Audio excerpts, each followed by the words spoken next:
নমস্কার বন্ধুরা, ছোট্ট একটা রিলসে আমি সন্দীপ মাইতি এই মুহূর্তে আছি ইরপালাতে। তো ইরপালাতে কী জন্যে এসেছি, ইরপালাতে দেয়া ছিল আমাদের স্পেশাল যে ধনচে বীজ সোনালি, সেই সোনালি ধনচে গাছ আপনাদের দিকে দেখাবার জন্য নিয়ে এসেছি। তো গোপাল ভাইকে দেখাতে বলবো যে ধনচে গাছগুলো কীরকম হয়েছে।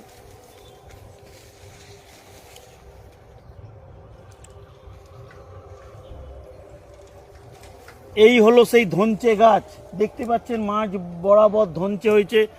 কেউ এটা জ্বালানি হিসাবে ব্যবহার করে, গাছ বড় করে মোটা করে জ্বালানি হিসাবে ব্যবহার করে। কেউ ছোট্ট গাছ একদম এরকম, এই যে সাইজটা দেখতে পাচ্ছ, এরকম ছোট গাছ কেউ মারিয়ে দেয়, এরকম ছোট গাছ কেউ মারিয়ে দেয়। মারিয়ে দিলে গাছের যে গাছগুলো মাটির সাথে মিশে যায় সেগুলো আমাদের নাইট্রোজেন এবং সারের কাজ করে মাঠে, এবং মাটির উর্বরতা বাড়ায়।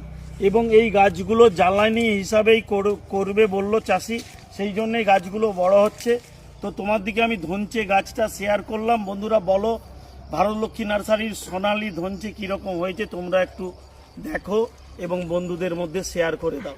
সবাই ভালো থাকুন, সুস্থ থাকুন এবং আমার এই ছোট্ট ছোট্ট রিলসগুলো দেখতে থাকুন। সবাই ভালো থাকুন।